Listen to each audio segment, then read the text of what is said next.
Good morning, students.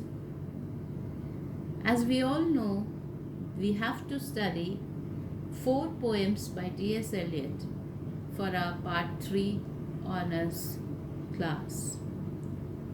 Today we will be taking up The Portrait of a Lady.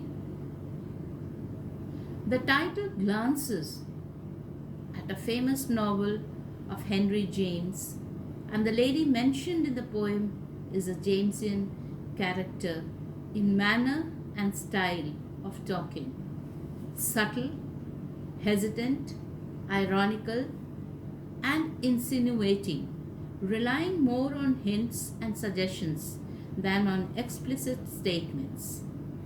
The Jamesian style seems to be parodied in the dialogue of this poem. The poem deals with the relationship of a lady with a young man which did not ripen, and the young man could not reciprocate. The poem has three parts, with three dramatic confrontations of the parties in three different seasons: winter, spring, and autumn, symbolizing the three different moods of the lady. The variations in the moods are expressed through the young man's reactions as the poem progresses. We'll mark here that we have the epigraph, "Thou hast committed fornication, but that was in another country, and besides the wench is dead." This has been extracted from Marlowe's Jew of Malta, and mentions of fornication with a woman who is no more in this world. The epigraph has a remote bearing on the situation in which the lady exposes her heart before an unsympathetic young man in all its nakedness, which is free to probe and penetrate to the depth of its privacies. The first part opens among the smoke and fog of a December afternoon. The dark room is faintly lighted by 4 wax candles, which cast 4 rings of light on the ceiling overhead. The atmosphere resembles that of Juliet's tomb, where she lay in a state of death in life. This is the condition of the lady too, as she is half dead and half alive.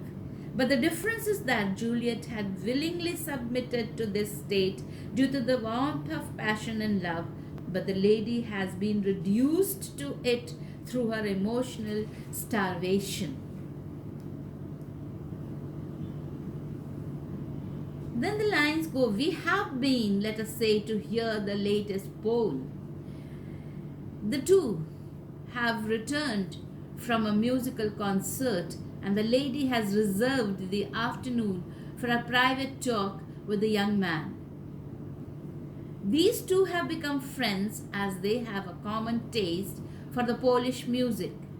The conversation starts with a comment on Chopin's performance. Chopin is the pianist who seems to transmit the effect of his music through his hair and fingertips.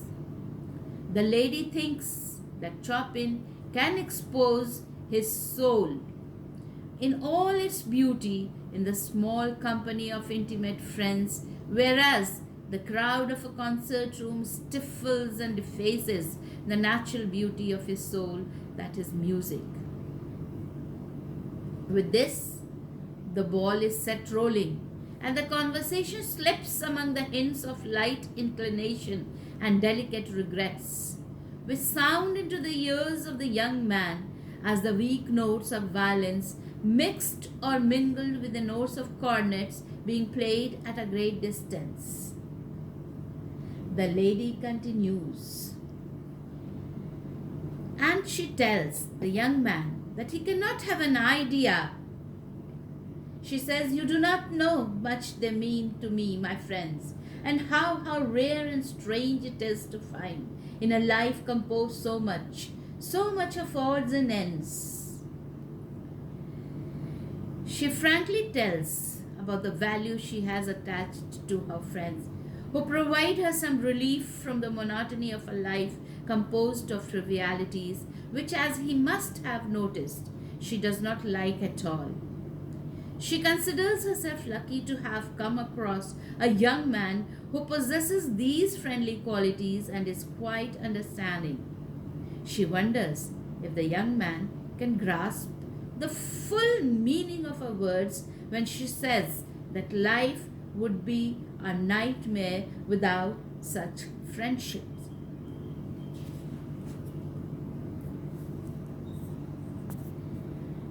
Then we have, among the windings of the violins and the airs of cracked cornets, inside my brain a dull tom-tom begins, a dull tom-tom.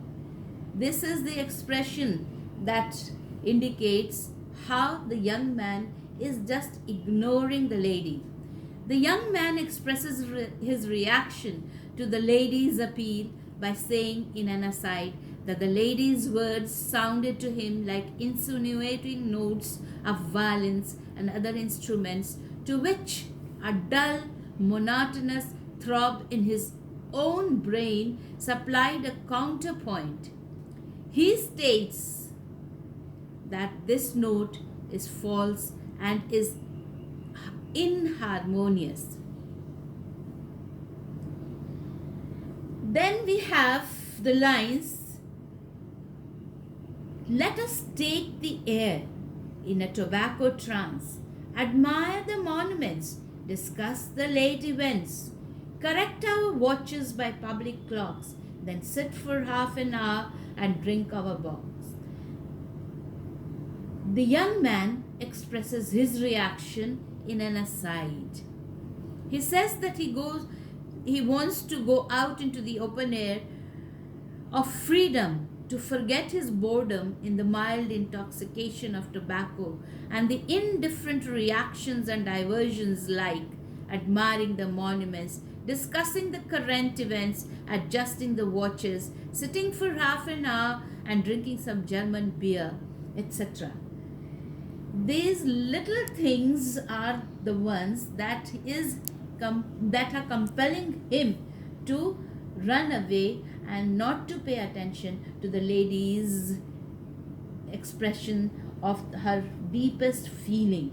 But the lack of reciprocation from the young man continues. In the next class, we'll be dealing with the second part of the poem. Till then, you just revise the whole thing once again and stay safe, stay at home.